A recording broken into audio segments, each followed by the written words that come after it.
Nós estamos aí já encerrando mais uma sequência de estudo expositivo da palavra. Nós começamos o estudo expositivo na carta aos Colossenses e temos num canal no YouTube, e lá você encontra toda a série da carta aos Colossenses. E nós estamos aí encerrando daqui a 2 semanas a exposição do estudo da carta de Judas. Hoje nós falaremos sobre a estratégia. Com o título Em Defesa da Fé, temos aprendido que Judas nos traz como ensinamento para que a nossa fé permaneça inabalável e permaneça funcional. Porque é isso que a Bíblia diz que ela é, inabalável e funcional. E eu quero desafiar os irmãos. Os próximos 2 domingos eu falarei sobre perseverança e falarei sobre os vencedores, porque Judas falará sobre isso. Na semana passada e nos domingos anteriores, à luz da carta de Judas, nós estivemos tendo todo o pano de fundo que Judas traz, não apenas sobre a realidade do combate que a fé nos proporciona enquanto aqui na terra estamos, mas aprendemos também sobre a realidade do combatente. Judas 1 fala que nós somos chamados, somos amados e somos cuidados por Deus. Depois nós falamos sobre os alvejados, aqueles que sofrem os ataques dessa batalha que a fé nos impõe. Falamos no domingo passado sobre a rendição. Jesus veio, mas ele voltará. O juízo final está à porta. E vimos então em Judas, na semana passada, quando estudamos de Judas 14 a 16, essa palavra sobre rendição. Hoje veremos de Judas 17 a 23, que na titularidade em defesa da fé, há uma estratégia que Judas apresenta em 3 princípios, que você de alguma forma precisa entender para poder exercer. Não há como você viver o que você não conhece, mas dentro daquilo que você conhece, Deus espera que você viva. Então eu quero, me sentindo desafiado por Deus na sua palavra, compartilhar essa mensagem. Judas 17 a 23. Um livro pequeno que tem dado para nós tanto conhecimento. E eu queria desafiar você a acompanhar comigo essa leitura. Judas 17 a 23, sobre esse título, Em Defesa da Fé, a Estratégia. Acompanhe comigo. Judas 17 até o versículo de número 23. Mas vocês, meus amados, lembrem-se das palavras anteriormente proferidas pelos apóstolos de nosso Senhor Jesus Cristo. Eles diziam a vocês: nos últimos tempos haverá zombadores, andando segundo as suas ímpias paixões. São estes os que promovem divisões, seguem os seus próprios instintos e não têm o Espírito. Mas vocês, meus amados, edificando-se na fé santíssima que vocês têm, orando no Espírito Santo, mantenham-se firmes no amor de Deus, esperando a misericórdia do nosso Senhor Jesus Cristo, que conduz para a vida eterna, e tenham compaixão de alguns que estão em dúvida, salvem outros, arrebatando-os do fogo. Quanto a outros, sejam também compassivos, mas com temor, detestando até a roupa contaminada pela carne. Curve a sua cabeça, vamos ter uma palavra de oração mais uma vez. Pai, esta é a tua palavra. Ela de fato é viva e eficaz. Não deixe que nós saiamos daqui sem receber toda a eficácia que ela tem para nós. E toda a vida do Senhor que é revelada nela, seja revelada em cada coração aqui nesta noite. Eu oro assim junto com a tua igreja, pelo nome de Jesus. Amém. Se você ler uma vez, se você ler a segunda vez, e ler também não apenas na versão que eu li, que é a revista atualizada, mas poder ver na versão transformada, na NVI, você vai começar a ver que alguns detalhes do livro de Judas fazem toda a diferença no nosso coração, não apenas porque é a palavra de Deus, mas que, como palavra de Deus, trata de um assunto tão peculiar, que você pode falar, mas ele nunca vai se esgotar. Por isso que o título das mensagens de Judas é Em Defesa da Fé. E os subtítulos que nós já apresentamos, o combatente, o combate, os alvejados, a rendição e agora a estratégia, é apenas fatia de um grande bolo da fé que Judas divide conosco, mostrando que a igreja tem a sua significância no contexto aonde ela vive. Se os irmãos observarem bem nesse versículos que nós acabamos de ler, Judas vai trazer sobre a nossa reflexão algumas estratégias que vão se basear em 3 princípios fundamentais. Nós veremos aqui o princípio de armar-se para o combate. Nós veremos o segundo princípio do alicerce da sua vida cristã. E veremos o terceiro princípio de anunciar o Evangelho de Cristo. Mas pensar na titularidade sobre a defesa da fé, no tema da mensagem estratégia, me faz pensar num dos escritores, pensador chinês, que não apenas entendeu sobre combate, mas que promove hoje, até para uma realidade comercial, o que um empresário tem que fazer para vencer a batalha do comércio e ser bem-sucedido também na sua atividade econômica. E esse pensador chinês escreveu um livro de 13 capítulos, chamado A Arte da Guerra. Pensador chinês chamado Sun Tzu, livro escrito 500 anos antes de Cristo, e que se torna o maior manual de estratégia para conflitos armados. E qualquer bom administrador de negócio tem usado as estratégias militares, ou o conceito, melhor dizendo, para essa terminologia militar que só veio ser usada, segundo a história da guerra, por esse pensador chinês, Sun Tzu, aplicando isso ao seu modelo de gerenciamento. Grandes empresas têm crescido nas estratégias para vencer a batalha da capitalização atual dos nossos dias.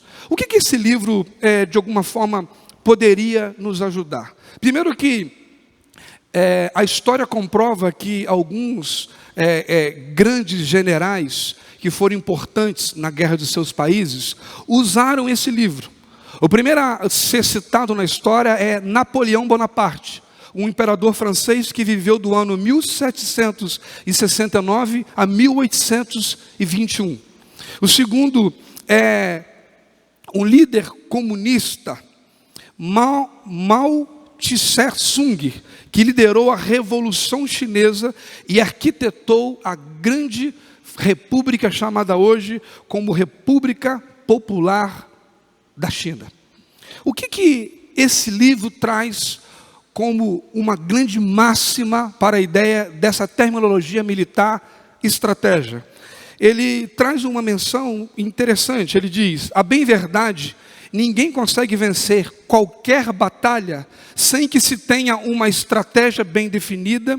Por isso que se recorre então aos manuais dos grandes cérebros militares. Sun Tzu, quando escreveu o seu livro A Arte da Guerra, ele diz: o que é de suma importância na guerra é atacar a estratégia do inimigo. E adiante do seu livro ele diz: todos os homens podem ver as táticas pelas quais eu conquisto, mas o que ninguém consegue ver é a estratégia a partir da qual grandes vitórias são obtidas. Irmãos, parece que de alguma forma Judas tinha o conhecimento daquilo que hoje a história revela por esse pensador chinês Sun Tzu. Judas traz para nós como igreja a ideia de que a estratégia nos faz entender de que para ganhar uma guerra nós precisamos entender não apenas o inimigo, mas a estratégia que esse inimigo tem. E quando nós olhamos para a Bíblia fala que nós estamos em guerra. Primeiro com uma guerra pessoal, quando Paulo diz em Romanos capítulo 7, que o bem que eu quero fazer, este eu não faço, mas o mal que não está em mim, este eu acabo fazendo, porque o Espírito guerreia contra a carne, e ambos são opostos entre si. Há uma guerra entre aquilo que o Espírito de Deus deseja que o meu espírito se submeta, e há uma guerra entre aquilo que o Espírito de Deus provoca em mim para aquilo que a minha carne deseja. É como se Paulo tivesse abrindo a ideia de Romanos capítulo 8, quando ele diz, nenhuma condenação há para aqueles que estão em Cristo Jesus. Só que Romanos 8:1 diz isso, mas o versículo 5 diz, para aqueles que não vivem segundo a carne, mas vivem segundo o Espírito. E quando nós olhamos para esse texto de Judas, e eu queria fazer menção pelo menos de 2 versículos, já que nós estamos aí, se eu não me engano, na 8ª mensagem, ou 9ª mensagem, observe o versículo 1 e o versículo 3 da carta de Judas. Judas, servo de Jesus Cristo, e irmão de Tiago, aos que foram chamados. Diga comigo, aos que foram chamados. Olha, preste atenção, quantas vezes nós nos esquecemos de que ser filho de Deus, ou sermos igreja, faz parte dessa realidade, uma chamada. Judas, cheio do Espírito Santo, abre a sua carta, lembrando a igreja que existe um povo sendo chamado por Deus. E a forma como Deus usa para chamar ou atrair a sua vida é a sua palavra. E é nessa palavra que ele continua dizendo, porque eu não acabei de ler o versículo 1. Ele diz, aos que foram chamados. Eu pergunto, há alguém nessa noite aqui que foi chamado por Deus? Amém? Então essa palavra é para você. Ela diz respeito à sua vida, ou à vida daqueles que você conhece. E Judas continua dizendo, aos que foram chamados, são amados em Deus Pai, e guardados em Cristo Jesus. Irmãos, nós temos vivido um tempo onde se fala pouco, e se vive pouco o amor. E Judas abre a carta dizendo que você é chamado, mas é chamado por amor de Deus. O Deus que te chama é um Deus que te ama. E é o amor dele que nos guarda. Deus, em um primeiro momento nessa carta, ele não está falando nem da sua capacidade de retornar a esse amor, ou de se resguardar nele. Ele está te apresentando um Deus que te chama, mas te chama em amor. Versículo 3. Amados, ele procede, não é apenas eu sou amado, há filhos de Deus sendo amados. Ele diz, amados, quando eu me empenhava a escrever-lhes a respeito da salvação que temos em comum, senti que era necessário corresponder-me com vocês para exortá-los a lutar pela fé, que uma vez por todas foi entregue aos santos. Judas agora sai da ideia daquilo que Deus te chama, porque se ele te chamou, há uma voz que chega ao meu coração e ao seu coração como uma ordenança de Deus, de alguém que está sendo convocado, de alguém que está sendo chamado. E aí Deus dirige uma palavra para você. E não vamos aqui falar apenas do amor ou da salvação, que é algo em comum entre nós. Há uma necessidade de falar pela batalha da fé.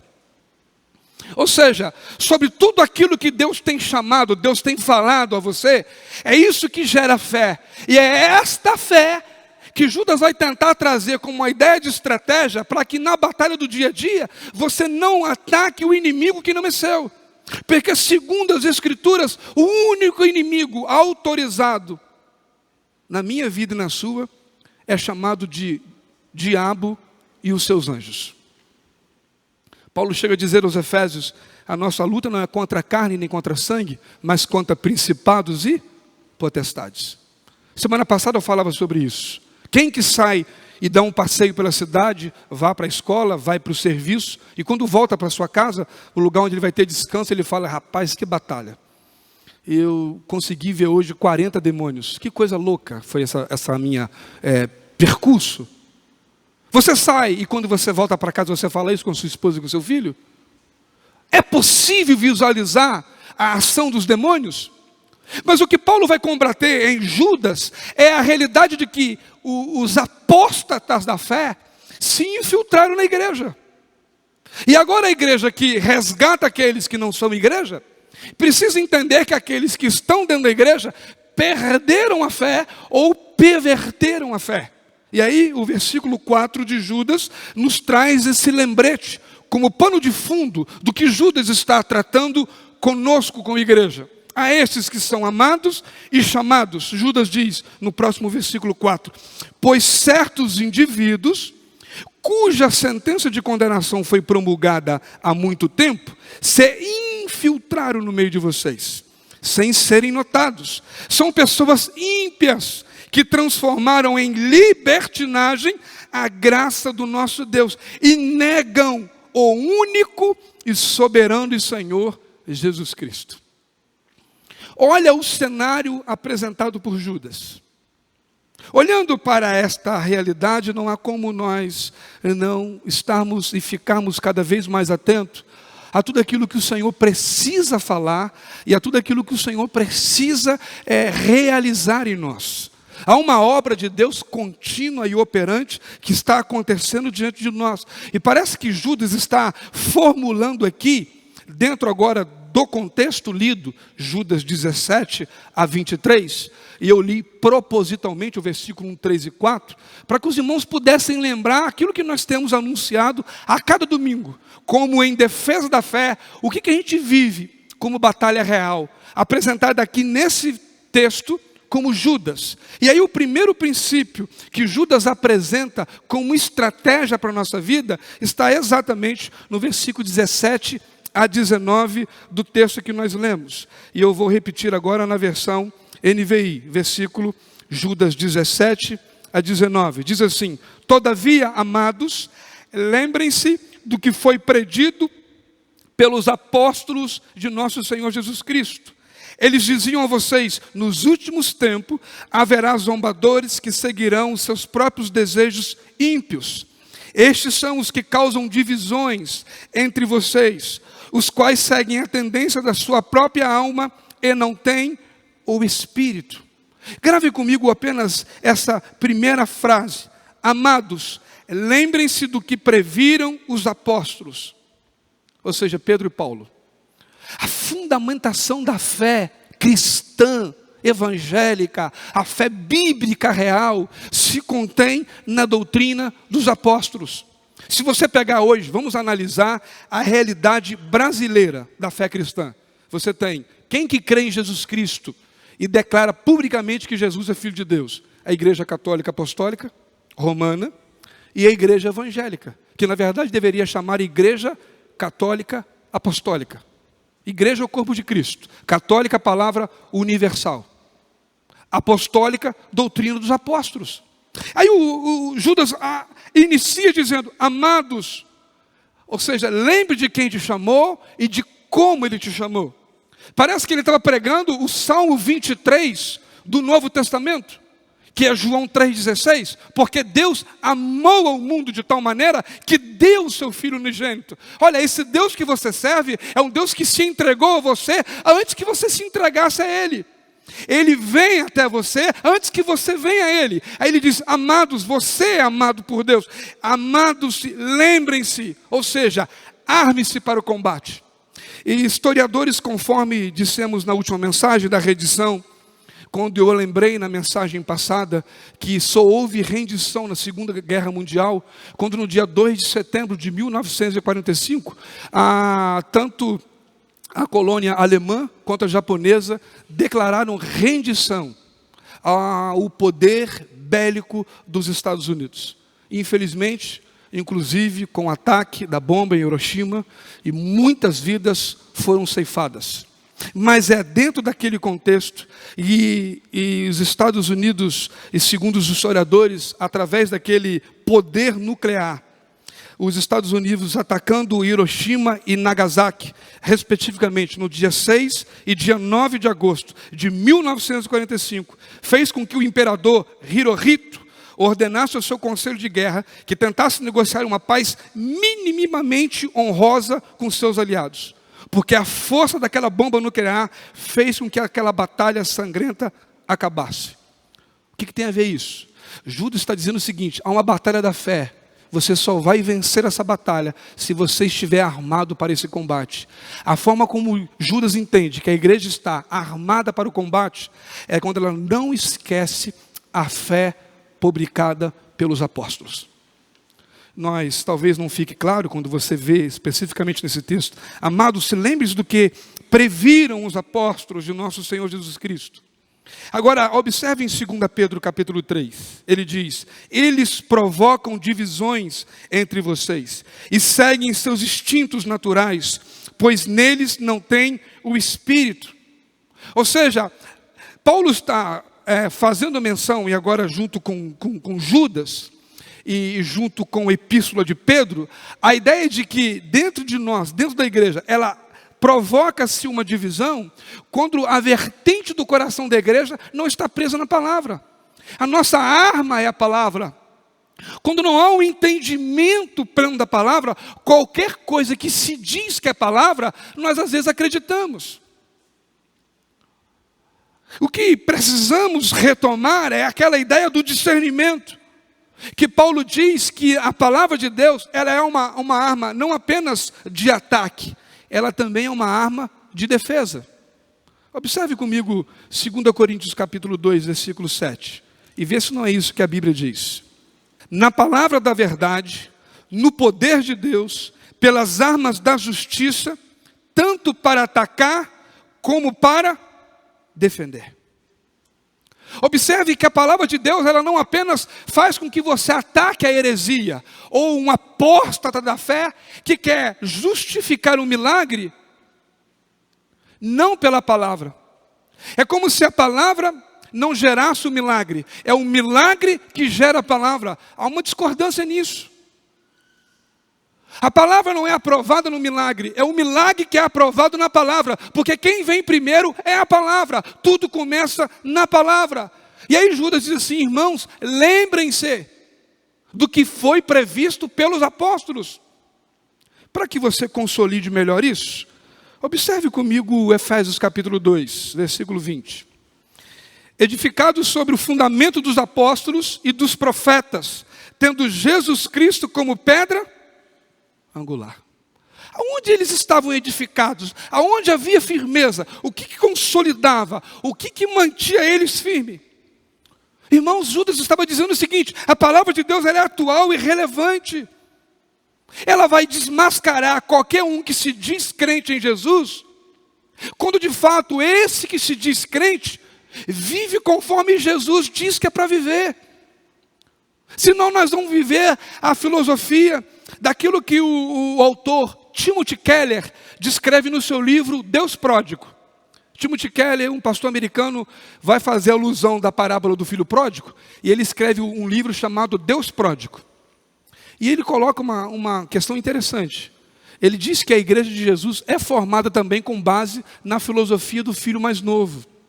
Porque na parábola do filho pródigo, a filosofia do filho mais novo era o quê? Pai, o negócio é o seguinte, está tudo bacana aí, mas eu quero viver a vida. Deixa a vida vir levar, a vida levará eu não quero ter governo. Então faz o seguinte, me dá tudo que eu tenho. E ele pediu a herança dele com o pai dele ainda em vida. Totalmente errado. A Bíblia diz que ele fez, o pai dá tudo a ele pega o dinheiro e vai para a farra. E o texto diz que ele gasta tudo em bagunça. Até que ele fica sem nada e vai comer com os porcos. Lá ele se arrepende e diz assim: poxa, se eu estivesse na casa do meu pai, pelo menos lá eu trabalharia, que lugar que eu estou? E ele vai voltar. Timothy Keller vai tratar dessa ideia de que a igreja às vezes tem alguém que se entra nela com essa filosofia do filho mais novo, que é a filosofia da libertinagem. Faça tudo porque Deus é amor e no final Ele vai perdoar você. É como se nós não tivéssemos responsabilidade. E como se João capítulo 1, versículo 14, não fosse um outro texto significante para nós. Porque é em João 1, 14 que a Bíblia diz que Jesus se revela em graça e verdade. Então aprendemos ali que Jesus não é apenas verdade, Ele é verdade e graça. E Jesus não é apenas graça, Ele é graça e verdade. O que muda nisso? Quando entendemos que Jesus, plenamente como Filho de Deus, o Verbo encarnado, nos apresenta a Ele como sendo graça e verdade, nós vimos o seguinte: verdade sem graça, legalismo. É a filosofia do filho mais velho, que virou para o pai e disse assim: pai, eu estou sempre contigo, você nunca me deu nada. Por que agora meu irmão volta, gastou tudo, você dá festa para ele?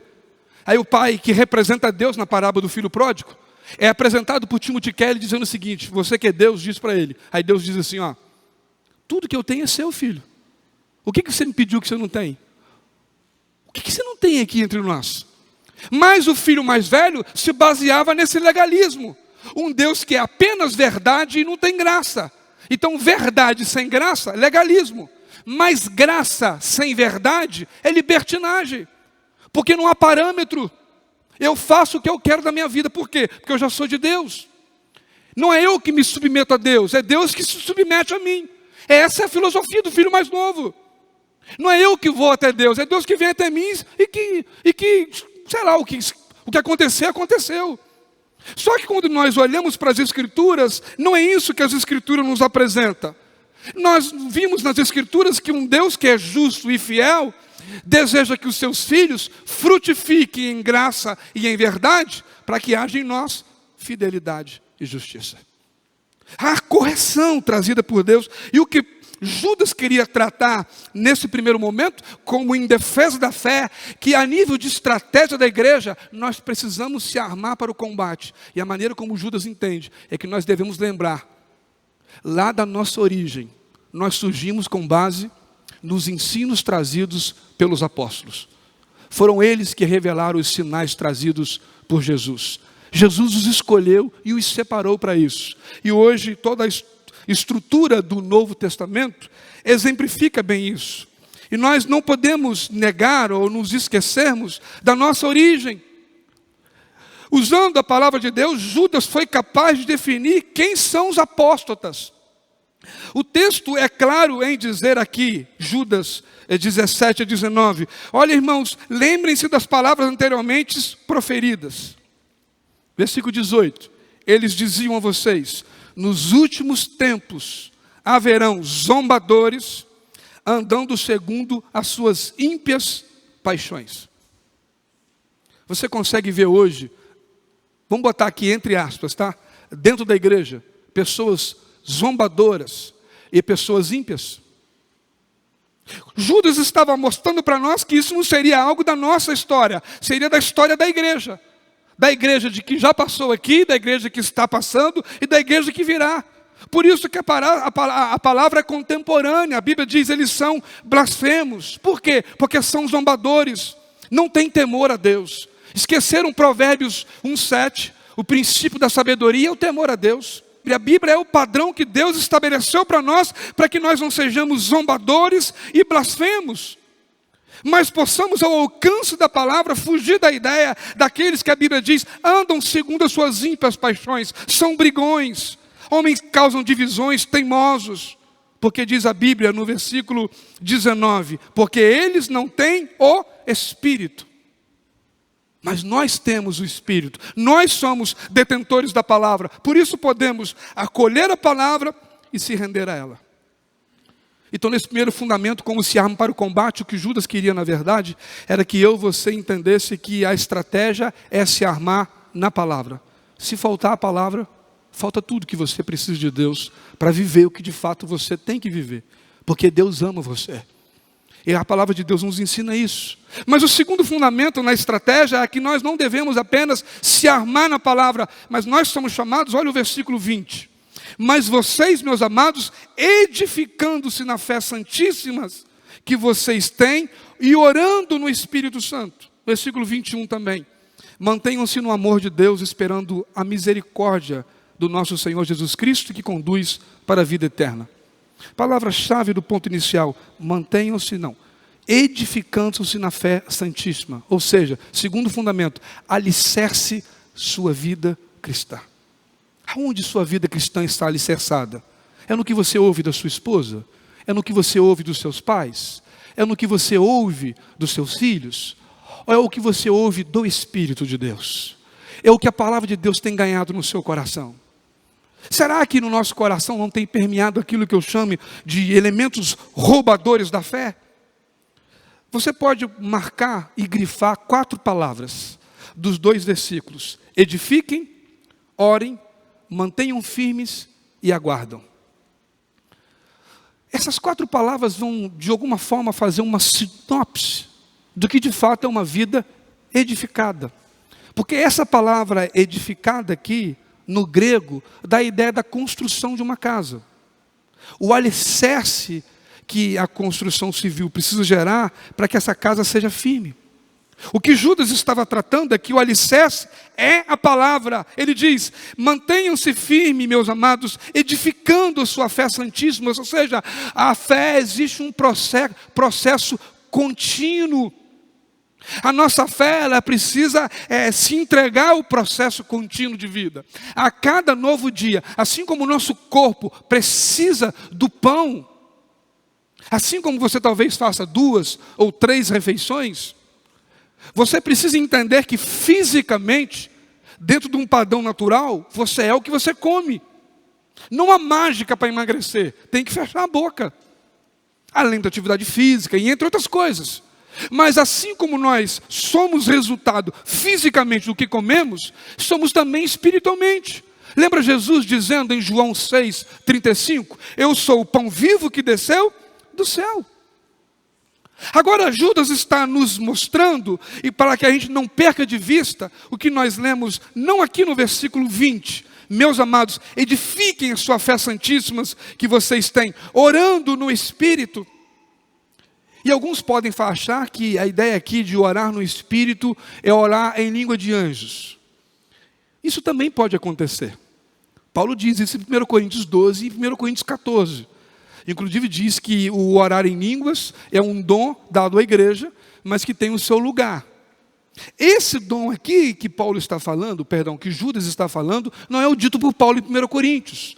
Não é orar em línguas estranhas. Orar aqui no Espírito é orar na palavra. Ou orar na direção e na segurança que o Espírito te conduz. É você entender que a liberdade que o Espírito tem na sua vida vai provocar em você compaixão, misericórdia, para que você não apenas ore por você, mas ore por aqueles que estão em volta. E aí eu faço menção pelo menos de 3 pensadores. O primeiro é David Brainerd. Porque em relação a orar no Espírito, David Brainerd, segundo Jonathan Edwards, ele diz o seguinte: dia do Senhor, 18 de abril, cedo pela manhã, retirei-me ao bosque para a oração. Tive a assistência do Espírito de Deus, e minha fé foi exercitada. Fui capacitado a pleitear fervorosamente pelo avanço do reino de Cristo no mundo, e a interceder em favor de queridos amigos ausentes. Já no dia 19 de abril à tarde, Deus esteve comigo de verdade. Realmente foi uma bendita companhia. Deus capacitou-me para agonizar em oração, a ponto de eu ficar molhado de suor, embora tivera na sombra a brisa da fosse fresca. Quantas vezes, irmãos, nós só entenderemos essa realidade quando nós nos propormos a ela? Porque orar no Espírito é poder orar seguindo o que o Espírito de Deus nos diz. E o Espírito de Deus nos diz tantas coisas, mas diz também: orar uns pelos outros, deem graças e tudo, amai-vos uns aos outros, sujeitai-vos uns aos outros. Quantos mandamentos que nós vemos diante dos nossos olhos e que nós não cumprimos, e que podemos colocar isso em oração. João Calvino, um pensador cristão protestante muito conhecido, a respeito desse versículo 20 de Judas, que fala que a gente deveria edificar na fé santíssima, orando no Espírito, Calvino diz o seguinte: essa ordem de perseverança, da qual nos fala Judas em sua epístola, depende de sermos capacitados com o imenso poder de Deus. Sempre que precisamos de constância na fé, necessitaremos de recursos para a oração. E como as nossas orações são, muitas vezes, superficiais e mecânicas. Judas acrescenta no Espírito Santo, como que dizendo: a preguiça é tanta, a frieza é tanta, que ninguém será vitorioso como deve ser na vida de oração, sem que sejamos movidos e guiados pelo Espírito Santo de Deus. Somos tão inclinados a desanimar e a deixar de orar como devemos, que ninguém se aventurará a chamar Deus de Pai, a menos que o Espírito coloque a palavra em nós. Do Espírito nós recebemos o dom da real preocupação, da ardorosa inquietação, da inabalável força, da essencial vivacidade e do verdadeiro zelo que devemos receber. Tudo isso e, finalmente, a assistência, sem a qual Paulo diz em Romanos 8:26, que é um texto bem conhecido, quando a Bíblia diz que o Espírito Santo de Deus faz com que nós oremos com gemidos inexprimíveis, nos auxiliando em nossas fraquezas. Irmão, que coisa linda! O mesmo Jesus que diz em Mateus capítulo 6, portanto vós orareis assim, e tem um padrão, Pai nosso que estais no céu, e segue todo o padrão. Agora, Jesus está dizendo por meio de Paulo, que o Espírito Santo, que Ele enviou sobre nós, que tornou o templo, a habitação da nossa casa, Ele nos conduz em nossa fraqueza. Ou seja, Judas propõe toda a quebra do orgulho, toda a quebra da soberba, porque Judas e Deus não quer de momento alguma negligenciar aquilo que nós somos. Homens fracos na fé, desanimados. Há momento que o rio não corre a favor nosso, ou não. Quantas vezes você quer orar, mas você não tem força. E quando ora, parece que nós estamos orando no vácuo, no vazio, porque as coisas simplesmente não acontecem. Irmãos, nós somos aquilo que alguns estão dizendo hoje, a geração do fast food. As coisas têm que ser assim, ó. E não se engane. Quando nós nos relacionamos com Deus, na mesma proporção, muitos são aqueles que acham que Deus não está fazendo, porque as coisas não estão acontecendo conforme nós queremos. Mas o interessante é que a Bíblia nunca diz que seria como nós queríamos, porque é a vontade dEle que é boa, perfeita e agradável. Agora, vimos David Branner, vimos João Calvino, vimos o que Paulo diz aqui, diante do que Judas apresenta, de que nós não veríamos apenas o armar-se para o combate, mas nós deveríamos alicerçar nossa vida cristã nesta palavra, orando no Espírito. É como se Judas estivesse propondo para mim e para você a vitamina que eu chamo de vitamina BO. Não pode faltar BO na sua vida, que é Bíblia e oração. Porque não podemos dividir o que Deus uniu. Como manifestar a minha fé se eu não converso com aquele que gera fé? Se me falta intimidade com esse Deus, de até falar com Ele, Pai, eu não estou conseguindo viver isso. Parece que a Tua palavra está tão distante daquilo que ela tem para mim. O que Judas queria fazer era mostrar com que isso fosse de forma singular para nós. É como se nós não pudéssemos hoje viver apenas o que Jó viveu. Porque foi Jó que disse, Senhor, até agora eu só te conhecia de ouvir falar. Aí vem a parte que todos nós queremos e precisamos. Mas agora eu o conheço, porque eu te vejo.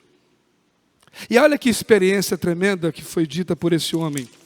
Matthew Henry, a oração é a enfermeira da fé. A maneira de edificar a nós mesmos sobre a nossa santíssima fé é perseverando na oração. Romanos 12:12. Perseverai em oração. Nossas orações certamente prevalecem quando oramos no Espírito Santo. Isto é, debaixo de sua orientação e influência, de acordo com a regra da sua palavra. Com fé, fervor, importunação perseverante e constante. Isso é orar no Espírito. Talvez Matthew Henry está amplificando ou dimensionando 1 Tessalonicenses 5,17. Que está escrito, orai sem cessar. A ordem foi dada, ela precisa ser cumprida por mim e por você. Não deixe faltar BO na sua casa, Bíblia e oração. O primeiro fundamento da estratégia para vencer o desafio da fé no dia a dia não é se armar para o combate, é alicerçar nele, porque aí você tem não apenas a palavra, mas você tem a fé por ela e você pode expressá-la aonde quer que você esteja. E o primeiro lugar que a Bíblia diz, entra no teu quarto, fecha a porta, ora em secreto, porque o Deus que te vê em secreto te recompensará. E eu quero encerrar essa mensagem com a última verdade. Nós vimos aqui armas para o combate, alicerce a sua vida. Agora olha o versículo 22 e 23 de Judas. E tenham compaixão de alguns que estão em dúvida, salvem outros, arrebatando-os do fogo. Quanto a outros, sejam compassivos, mas com temor, detestando até a roupa contaminada pela carne. Irmãos, eu aprendo aqui claramente que Judas, além de nos armar com a palavra e de nos ajudar a alicerçar na fé, ele está dizendo o seguinte: dê testemunho. Você tem responsabilidade com o seu próximo. Anuncie o evangelho. Nesses 2 versículos, nós temos pelo menos 3 categorias de incrédulos. Judas apresenta aqui 3 categorias de incrédulos que terão a chance de Deus pela sua vida de se converterem. Olha aí o primeiro, a Bíblia diz no versículo de número 22: e tenham compaixão dos que estão em dúvida. Você conhece alguém que tem dúvida? Que está em confusão? Frequenta a igreja, participa da igreja, mas ele está cheio de interrogações. Judas está chamando eu e você para este compromisso. Anuncie o evangelho de Cristo aos confusos. Tem dúvida nele, que a dúvida não paire sobre você. Que você tenha certeza daquilo que você vive. Como Paulo diz em Corinto e nas igrejas da Galácia, muitos já tinham sido confundidos na fé. Ou você esqueceu desse texto, e eu quero trazer a sua memória, 2 Coríntios capítulo 11, versículo 3, que é uma realidade nossa. A história dignifica o homem, porque ela lembra de onde você nasceu, de onde você saiu e de onde Deus te tirou. Olha o que está escrito em 2 Coríntios 11, 3. O que receio e quero evitar é que assim como a serpente enganou a Eva com astúcia, a mente de vocês seja corrompida e se desvie da sua sincera e pura devoção a Cristo. O evangelho é suficiente para acabar com qualquer confusão que tem invadido o nosso coração. Se o seu filho está confuso, seja para ele um agente libertador. Talvez seja seu genro, talvez seja seu sogro, talvez seja seu pai, sua mãe. Mas se você tem o evangelho, como lemos aqui no início do culto, o justo viverá pela fé. Mas isso é o versículo 17 e o versículo 16 de Romanos 1. Não me envergonho do evangelho, porque o evangelho é o poder de Deus para todo aquele que nele crê. Irmãos, nós temos que nos compadecer das pessoas que costumeiras conosco, caminhando conosco, ainda estão cheios de dúvidas. Já viu, por causa da imaturidade de alguns, nós às vezes não revelamos o amor de Deus para a vida deles? Tudo que eles precisam é ser acusados. Tudo que eles precisam é conhecer a graça de Cristo, conhecer a compaixão de Cristo. Judas convida a mim e a você a não apenas identificar os confusos na fé, mas a ser exemplo para ele. Mas a segunda apresentação aqui dos 3 pilares ao anunciar o evangelho é de que você anuncia o evangelho aos confusos, mas anuncia os evangelhos aos convencidos. O texto diz claramente, versículo 23, resgatem outros, tirando-os da chama do julgamento. Olha, na versão atualizada diz, salvem outros, arrebatando-os do fogo. Que coisa linda, irmãos. A igreja não pode perder essa beleza que o evangelho traz a nós. Você apenas não foi liberto, você torna-se agora, pela graça de Cristo, um agente libertador, não apenas dos confusos, mas dos convencidos. É como se nós pudéssemos pegar uma pequena agulha e furar aquela bexiga cheia d'água. Dizer assim, irmão, abaixa um pouquinho, há muita soberba no seu coração. Não é assim que a Bíblia diz sobre isso. A segunda categoria dessas pessoas, não basta termos compaixão, não basta apenas discipularmos, nós temos que ir ao encontro deles. É o que eu falo de que o verdadeiro evangelho é vida na vida. Preciso tocar, gostar. Porque quando você chega na casa de alguém, antigamente, a primeira coisa que a pessoa te oferecia: aceita um cafezinho ou uma água. Hoje a pessoa faz assim: qual é a senha do Wi-Fi? Porque não há mais socialização. A máquina, a coisa, substituiu pessoas. Chega no consultório, você senta, o sofá até balança. A pessoa nem olha para o lado. É ela e o celular. É o celular e ela. Não se engane. Os convencidos são aqueles que se importam apenas com ele. A fé é para ele e para mais ninguém. É como se fosse Levítico, olho por olho, dente por dente. Cada um por si e Deus para todos. E o lugar onde a pedra deveria estar, que é no nosso coração, porque Efésios 2:20 diz que o alicerce da fé é nos apóstolos que pregaram Cristo, a pedra angular. E foi Cristo que olhou para a mulher adúltera e disse: aquele que não tem pecado, atire a primeira pedra. Pergunto, no cenário ali, tinha alguém que não tinha pecado? Tinha, Jesus. Ele poderia atirar a pedra.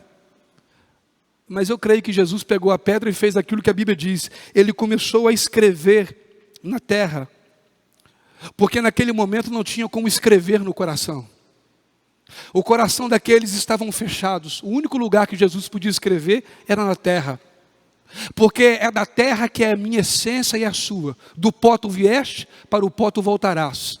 E é por isso que Jesus revela somente aqueles que são nascidos da água e do Espírito. Porque quem é nascido apenas da carne e sangue não entende o que é fé. Porque esses, diz o versículo 19, não tem o meu Espírito. Mas nós somos chamados a amar os convencidos e a amar os confusos. Mas diz o texto, ame também os contaminados. Olha o que está escrito aí: outros ainda tenham misericórdia, mas façam isso com grande cautela, odiando os pecados que contaminam a vida deles. Olha, irmãos, o ódio não é contra a pessoa, o ódio não é contra o pecador, é contra o pecado. E parece que às vezes o que nós apenas olhamos em nossos irmãos é apenas o pecado. O pecador. Porque quando cremos em Cristo, vemos que o pecado foi resolvido. Jesus não tem mais problema com o pecado foi crucificado na cruz. Ele ficou ali. Nós precisamos viver. A igreja precisa ter mais vida para que aqueles que aqui estão sintam que realmente aqui nós somos um corpo de Cristo. Palavra de Deus para quem está convencido, para quem está confuso e para quem está contaminado. Porque numa defesa da fé, a grande estratégia é de que você não apenas se arme na palavra, você não apenas se alicerce nela, mas você publique, revele, ame e vive com aqueles que Deus separou para ser o seu próximo e você possa entender e viver exatamente o que Deus tem para você. Eu quero concluir essa mensagem dizendo que a estratégia de um soldado de Cristo é estar enganjado nessa batalha. É uma batalha de vida ou morte, pior do que qualquer outra já registrada, porque ela é cruel. Ela rouba o direito da criatura a se render ao seu Criador. 1 Timóteo capítulo 4, versículo 1 diz que sobre a igreja seria imposta a doutrina de demônios. Olha que palavra forte. 1 Timóteo 4, 1. O Espírito diz claramente que nos últimos tempos alguns abandonarão a fé e seguirão espíritos enganadores e doutrina de demônios. Mas sabemos que, embora lutemos contra a doutrina de demônios, o exército inimigo são esses apóstatas que perverteram a fé. Mas como igreja, segundo Judas, nós temos as estratégias: armar, nos alicerçar, armar na palavra, nos alicerçar na palavra, orando no Espírito e podendo testemunhar o que esse Espírito tem trazido a nós. Seja você vivendo com alguém, esteja você vivendo com alguém convencido, contaminado ou em dúvida, que o Senhor te ajude, meu irmão, a apenas viver o que Deus tem para você. Porque talvez você conheça mais a Bíblia do que eu. Ou talvez eu conheça mais a Bíblia do que você. Mas a diferença não está apenas naquilo que conhecemos, mas acima de tudo naquilo que vivemos. A chamada de Deus é para a obediência. Por isso a estratégia é que o Senhor nos ajude a ter foco. Porque a estratégia é clara. Você tem a palavra, você pode orar e você pode anunciar aquilo que o Senhor mesmo tem confiado a você. Você é fiel no pouco e Deus te colocará sobre o muito. Eu quero encerrar dizendo que eu e você somos a esperança do Senhor.